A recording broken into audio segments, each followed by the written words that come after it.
ಹೋಮ ಹವನ ರಥೋತ್ಸವ ಗಿರಿಜಾ ಕಲ್ಯಾಣ ಮುಂತಾದ ಸೇವೆಗಳನ್ನು ನಡೆಸಿಕೊಂಡು ಬರಲಾಗಿದೆ.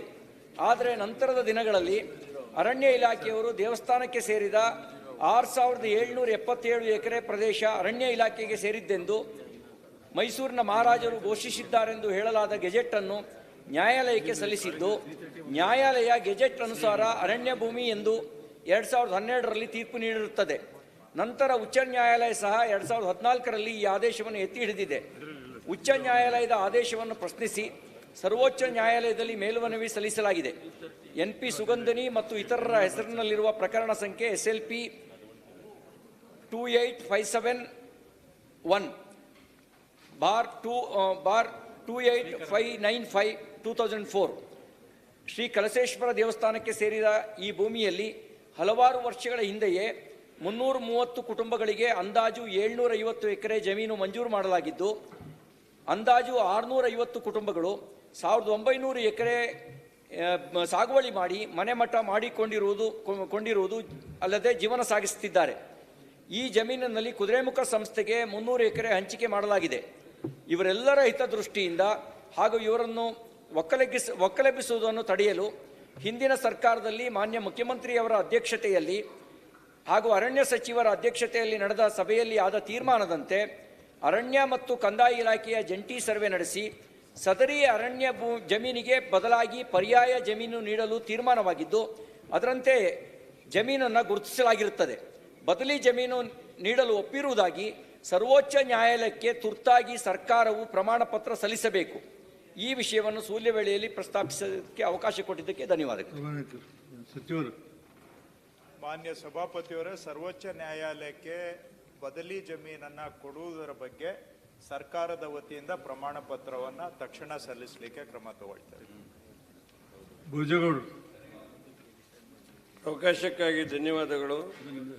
ಚಿಕ್ಕಮಗಳೂರು ಜಿಲ್ಲೆಯ ಕೊಪ್ಪ, ಶೃಂಗೇರಿ, ಎನ್ನಾರ್ಪುರ, ತೀರ್ಥಹಳ್ಳಿ, ಮೂಡಿಗೆರೆ, ಚಿಕ್ಕಮಗಳೂರು ಎಲ್ಲ ತಾಲೂಕನ್ನು ಸೇರಿ ಹಾಗೂ ರಾಜ್ಯದ ಇತರೆಡೆ ಬೆಳೆ ವಿಮೆ ನೋಂದಣಿ ಮಾಡಿಸುವಾಗ ಹಲವು ರೀತಿಯ ಸಮಸ್ಯೆಗಳು ಕಾಣಸಿಗುತ್ತಿದ್ದು, ಈ ನಿಮಿತ್ತದಿಂದ ಕೆಲವು ರೈತರ ಬೆಳೆ ವಿಮೆ ಕಟ್ಟುವಾಗ ಬೆಳೆ ವಿಸ್ತೀರ್ಣವೇ ವ್ಯತ್ಯಾಸ ಆಗಿವೆ ಹಾಗೂ ಅಡಿಕೆ, ಕಾಫಿ, ಕಾಳುಮೆಣಸು ಇನ್ಶೂರೆನ್ಸ್ ಮಾಡೋಕ್ಕೆ ಆಗದೆ ರೈತರಿಗೆ ತೀರಾ ಸಮಸ್ಯೆ ಎದುರಾಗಿದೆ. 17 ಗುಂಟೆ ಪಾಣಿ ಇದ್ದು ಸಿಸ್ಟಮ್ನಲ್ಲಿ 8 ಗುಂಟೆ ಬೆಳೆ ವಿಮೆ ನೋಂದಣಿ ಮಾಡಬಹುದು ಎಂದು ತೋರಿಸುವುದರಿಂದ ರೈತರಲ್ಲಿ ಗೊಂದಲ ಸೃಷ್ಟಿಯಾಗಿದೆ. ಕಳೆದ ಬಾರಿ ಬೆಳೆ ಸರ್ವೆಯನ್ನು ಸರಿಯಾಗಿ ಮಾಡಿದ್ದರೂ ಪ್ರಸ್ತುತ ಬೆಳೆ ವಿಮೆ ಮಾಡಿಸುವಾಗ ಅಡಿಕೆ, ಕಾಫಿ ಇದ್ದ ಸರ್ವೆ ನಂಬರ್ಗಳ ವಿಷಯವಾಗಿ ಸಿಸ್ಟಮ್ನಲ್ಲಿ ಅದಲು ಬದಲಾಗಿವೆ. ಕಳೆದ ವರ್ಷ ಜಮೀನು ಜಂಟಿ ಖಾತೆಯಲ್ಲಿದ್ದರೂ ಬೆಳೆ ವಿಮೆ ಮಾಡಿಸಬಹುದಾಗಿತ್ತು. ಆದರೆ ಈ ವರ್ಷ ಅದಕ್ಕೆ ಎಲ್ಲ ಸದಸ್ಯರ ID ಇಲ್ಲ, ಹಾಗಾಗಿ ನೋಂದಣಿ ಆಗ್ತಾ ಇಲ್ಲ ಅನ್ನುವ ಕಂಪ್ಲೇಂಟ್ ಎದುರಾಗಿದೆ. ಆದ್ದರಿಂದ ಅದರಂತೆ ಕಳೆದ ವರ್ಷ ಬೆಳೆ ಸರ್ವೆಯಲ್ಲಾದ ಲೋಪಗಳನ್ನು PR ಮತ್ತು VAಗಳು ಸರಿಪಡಿಸಲಾಗಿಲ್ಲ. ಇದರಿಂದಾಗಿ ಬೆಳೆ ವಿಮೆ ನೋಂದಣಿ ಆಗುತ್ತಾ ಇಲ್ಲ. ಅದರಂತೆ ಕಳೆದ ಬಾರಿ ಬೆಳೆ ಸರ್ವೆ ಆದ ಮೇಲೆ ಬದಲಾದ ಹಕ್ಕುದಾರಿಕೆಯಲ್ಲಿ ನಾವು ಪಾವತಿದಾರರು ಮತ್ತು ಬಾಧ್ಯಸ್ಥರಿಗೆ ಹೊಸ ಹಕ್ಕುದಾರರು ಫ್ರೂಟ್ ID, ಆಧಾರ್, ಪಹಣಿ, ಸೀಡಿಂಗ್, NPCA ಅಂದರೆ ನನಗೆ ಗೊತ್ತಿಲ್ಲ, ದಯಮಾಡಿ ಸಚಿವರು ಹೇಳಬೇಕು. ಎಲ್ಲ ಆಗಿದ್ದರೂ ಬೆಳೆ ವಿಮೆ ನೋಂದಣಿಗೆ ಸಂರಕ್ಷಣೆ ವೆಬ್ಸೈಟ್ ಸಪೋರ್ಟ್ ಮಾಡುತ್ತಾ ಇರುವುದಿಲ್ಲ. ತಾಂತ್ರಿಕವಾಗಿ Aadhaar not valid, you cannot generate this application ಅಂತ ಕೆಲವು ರೈತರಿಗೆ ಸಿಸ್ಟಮ್ನಲ್ಲಿ ನೋಂದಣಿ ಆಗುತ್ತಿರುವುದಿಲ್ಲ. ಅದರಂತೆ no fruit details available for the district, taluk and gram panchayat ULB combination ಅಂತ ಕೆಲವು ಸರ್ವೆ ನಂಬರ್ಗಳು ಬೆಳೆ ವಿಮೆಯಿಂದ ತಿರಸ್ಕೃತ ಆಗುತ್ತಿರುತ್ತವೆ. Error connecting to fruit server ಎಂದು ಕೆಲವು ರೈತರಿಗೆ ನೋಂದಣಿ ಸಮಸ್ಯೆ ಆಗುತ್ತಿರುವುದು ಕಂಡುಬರುತ್ತಿದೆ. ಬೆಳೆ ವಿಮೆ ನೋಂದಣಿಗೆ ಇನ್ನೂ ಕೇವಲ ನಾನು ಕೊಟ್ಟಾಗ 9 ದಿನ ಇತ್ತು, ಈಗ 5 ದಿನಕ್ಕೆ ಬಂದಿದೆ. 5 ದಿನ ಸಮಯಾವಕಾಶ ಮಾತ್ರ ಇರುವುದರಿಂದ ತುರ್ತಾಗಿ ಸದರಿ ಸಮಸ್ಯೆಗಳನ್ನು ತ್ವರಿತಗತಿಯಲ್ಲಿ ಸರಿಪಡಿಸಿ ರೈತರ ಬೆಳೆ ವಿಮೆ ನೋಂದಣಿಗೆ ಅನುಕೂಲ ಮಾಡಿಕೊಡುವ ಸಂಬಂಧ ಮಾನ್ಯ ಕಂದಾಯ ಸಚಿವರುಗಳೇ ಪ್ರಸ್ತಾಪ ಬಯಸುತ್ತೇನೆ. ಮಾನ್ಯ ಸಭಾಪತಿಗಳೇ, ಇದರಲ್ಲಿ ಸುಮಾರು ವಿಷಯಗಳು ಕೃಷಿ ಇಲಾಖೆ ವ್ಯಾಪ್ತಿಗೆ ಬರುತ್ತೆ. ಆದರೂ ಪರವಾಗಿಲ್ಲ, ಕಂದಾಯ ಇಲಾಖೆಯದ್ದು ಮತ್ತು ಕೃಷಿ ಇಲಾಖೆಯದ್ದು ಏನು ಸಮಸ್ಯೆಗಳು ಇದ್ದಾವೆ, ಸರ್ಕಾರದ ಕಡೆಯಿಂದ ಏನಾದರೂ ನ್ಯೂನ್ಯತೆಗಳಿದ್ದಲ್ಲಿ ಅದನ್ನು ತಕ್ಷಣ ಸರಿಪಡಿಸಲಿಕ್ಕೆ ನಾನು ಈಗಲೇ ಹೇಳ್ತೇನೆ. ಆದರೆ ಇದು ಅವರು ರೈತರ ಕಡೆ ಇದ್ದು ಕೆಲವು ಸಮಸ್ಯೆಗಳಿರುವ ಸಾಧ್ಯತೆ ಇದೆ. ಆಧಾರ್ ನಾಟ್ ವ್ಯಾಲಿಡ್ ಅಂದರೆ ಅವರು ತಪ್ಪು ಆಧಾರ್ ಕೊಟ್ಟಿದ್ದದ್ದು ಇರಬಹುದು, ಕೊಟ್ಟಿದ್ದಾರೆ ಅಂತ ನಾನು ಹೇಳ್ತಾ ಇಲ್ಲ, ಇರಬಹುದು. ಹಾಗೆ ಅವ್ರು ಏನು ಮಾಡ್ತಾರೆ, ಈಗ ನಮ್ಮ ಬೆಳೆ ಸಮೀಕ್ಷೆಯಲ್ಲಿ ಎಷ್ಟು ಏರಿಯಾಗೆ ಆ ಕ್ರಾಪ್ ಹಾಕಿದ್ದಾರೆ ಅದು ಮುಖ್ಯ ಆಗುತ್ತೆ. ಕೆಲವು ರೈತರು ಏನು ಮಾಡ್ತಾರೆ, ಆ ಬೆಳೆ ಅಷ್ಟು ಇರೋದಿಲ್ಲ ಅಥವಾ ಬೆಳೆನೇ ಹಾಕಿರೋದಿಲ್ಲ, ಅಲ್ಲಿ ಹೋಗಿ ಅದಕ್ಕೆ ಇನ್ಶೂರೆನ್ಸ್ ಮಾಡಿಸ್ತಾರೆ, ಇನ್ಶೂರೆನ್ಸ್ ಲಾಭ. ಈ ಥರನೂ ಕೆಲವು ಇರುತ್ತೆ, ಈ ರೈತರು ಮಾಡಿದ್ದಾರೆ ಅಂತ ಹೇಳ್ತಾ ಇಲ್ಲ, ಇವೆಲ್ಲ ಇದಾವೆ, ನಡೀತಾ ಇದ್ದಾವೆ. ಇದನ್ನೆಲ್ಲ ಗಮನದಲ್ಲಿಟ್ಕೊಂಡು ಸರ್ಕಾರದ್ದು ಏನೇ ನ್ಯೂನತೆ ಇದ್ರೂ ತಕ್ಷಣ ಅದನ್ನು ಸರಿಪಡಿಸಬೇಕು ಅಂತ ನಾನು ಈಗಲೇ ಅಧಿಕಾರಿಗಳಿಗೆ ಸೂಚನೆ ಕೊಡ್ತೇನೆ. ಮಂಜುನಾಥ್ ಭಂಡಾರಿ. ಮಾನ್ಯ ಸಭಾಪತಿಗಳೇ, ಅವಕಾಶಕ್ಕಾಗಿ ಧನ್ಯವಾದಗಳು. ಬೇರೆ ದಾರಿಯೇ ಇಲ್ಲ, ಒಂದು ಕಾಲು ಸಂಕ ಕೊಡಿ ಎಂಬ ಶೀರ್ಷಿಕೆ ಅಡಿಯಲ್ಲಿ ದಿನಾಂಕ 22/7/24 ಉದಯವಾಣಿ ಹಾಗೂ ಹಲವಾರು ಪತ್ರಿಕೆಗಳಲ್ಲಿ ವರದಿಯಾಗಿರುತ್ತದೆ. ಇವರು ಕೇಳುವುದು ದೊಡ್ಡ ದೊಡ್ಡ ರಸ್ತೆಗಳನ್ನಲ್ಲ, ಸೇತುವೆಗಳನ್ನಲ್ಲ, ಆ ಭಯಂಕರ ಕಾಡಿನ ಹಬ್ಬರದ ಹೊಳೆಗಳನ್ನು ದಾಟಿಯುವ ಅನಿವಾರ್ಯತೆ ನಡುವೆ ಪ್ರಾಣ ಉಳಿಸಿಕೊಳ್ಳಲು ಒಂದು ಕಾಲು ಸಂಕವನ್ನು.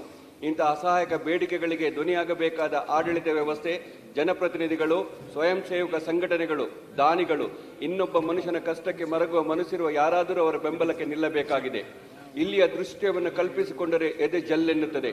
ಎದುರು ಬೋರ್ಗೆರುವ ಹೊಳೆ, ಕಾಲಿಟ್ಟರೆ ಎಳೆದುಕೊಂಡು ಹೋಗುವಷ್ಟು ಶಕ್ತಿಶಾಲಿ ನೀರಿನ ಸೆಳೆತ. ಹಾಗಂತ ಸುಮ್ಮನೆ ಉಳಿಯುವಂತಿಲ್ಲ, ಹೇಗಾದರೂ ಮಾಡಿ ಆಚೆ ದಡ ತಲುಪಲೇಬೇಕು. ಉದ್ಯೋಗಕ್ಕೋ, ಕೂಲಿಗೋ, ಶಾಲೆಗೋ ಹೋಗಲೇಬೇಕು.